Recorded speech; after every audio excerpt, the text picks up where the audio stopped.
So even though Vladimir Putin left China a few days ago after his meeting with Xi Jinping, he left behind some members of his staff as well as his inner circle to negotiate new deals with China. And while Putin and Xi's discussions were highly publicized and touted as this new China-Russia-led order, the realities were much less impactful.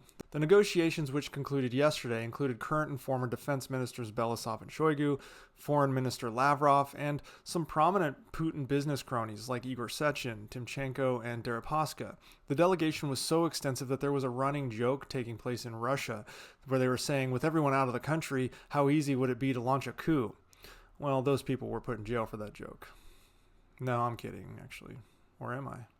Well, when Putin was there in China, he and Xi engaged in about 2.5 hours of official talks, covering various topics such as economic integration and the war in Ukraine and China's potential role as a mediator in that war. However, Xi Jinping has shown little inclination to pressure Putin to end the invasion or act in any role that is constructive or could lead to an end of the war. Frankly, because a weak Russia benefits China, and having the U.S. distracted with Ukraine also benefits China. In follow-on working groups, a dozen or so agreements were reportedly signed between Moscow and Beijing, but they were of minor significance, the biggest being that Russia agreed to supply China with artichokes and beef offal. But no major breakthroughs were announced in some of the more critical areas. So really, this Russia-China friendship is just a lot more handshakes and public smiles and rhetoric than actual policy that could challenge U.S. dominance. One critical issue left unresolved was the cross-border transactions problem. Due to the U.S. sanctions, Chinese banks have rejected about 80% of the payments from Russia since late March. Additionally, there was no progress on the Power of Siberia 2 gas pipeline, which is of a critical importance for Vladimir Putin, especially since it would help Russia divorce itself from the European market. But Xi Jinping believes he can get the pipeline at a significantly reduced price due to Russia's current geostrategic weakness. However, we cannot in the West be so naive to the fact that there are most certainly backroom deals, and what we are seeing out in the public is probably not the whole story, and probably a lot less important than what is actually being said in these closed-door meetings.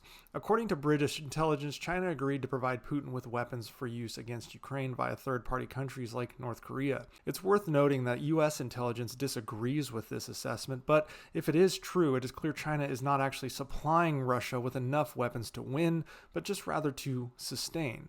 And this aid from China to Russia is in line with China's goals to keep Russia weak. And this is obviously not a stated goal. This is just an observational goal because of the previous geostrategic situation between China and Russia.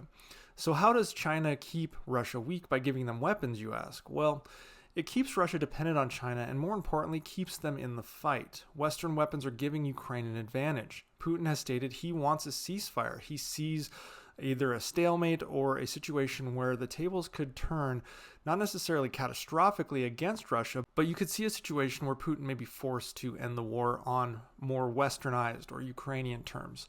And China doesn't want this war to end, at least not yet. Xi has a Russian cow that he thinks he can squeeze a little more milk out of, which is why Xi refuses to pressure Putin to end the war. China gets cheap fuel, favorable trade deals, and a weakened neighbor, as well as fealty and loyalty from another nuclear power that has an authoritarian leader.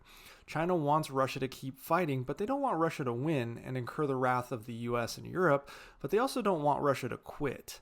The more Russia's economy is damaged over time by Putin's war, the more China benefits.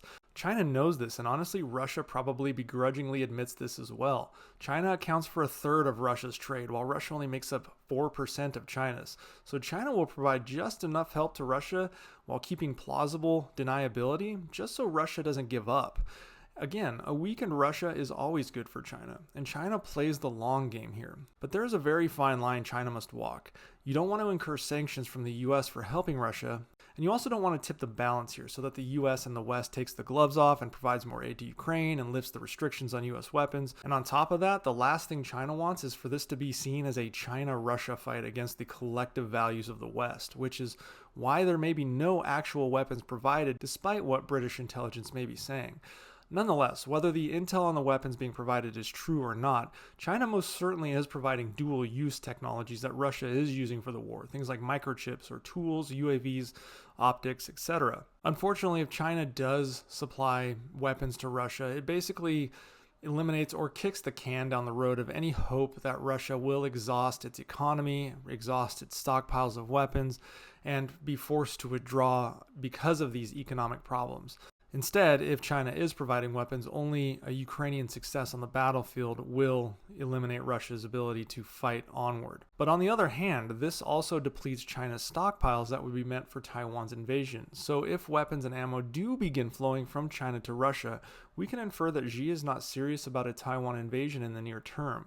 However, letting Putin advance and take more territory in Ukraine sends a clear message to dictators around the world that the U.S. hesitates when a war that is not necessarily directly involving the U.S. involves a nuclear power, which is something China is taking note of in their ambitions to potentially eventually take back Taiwan.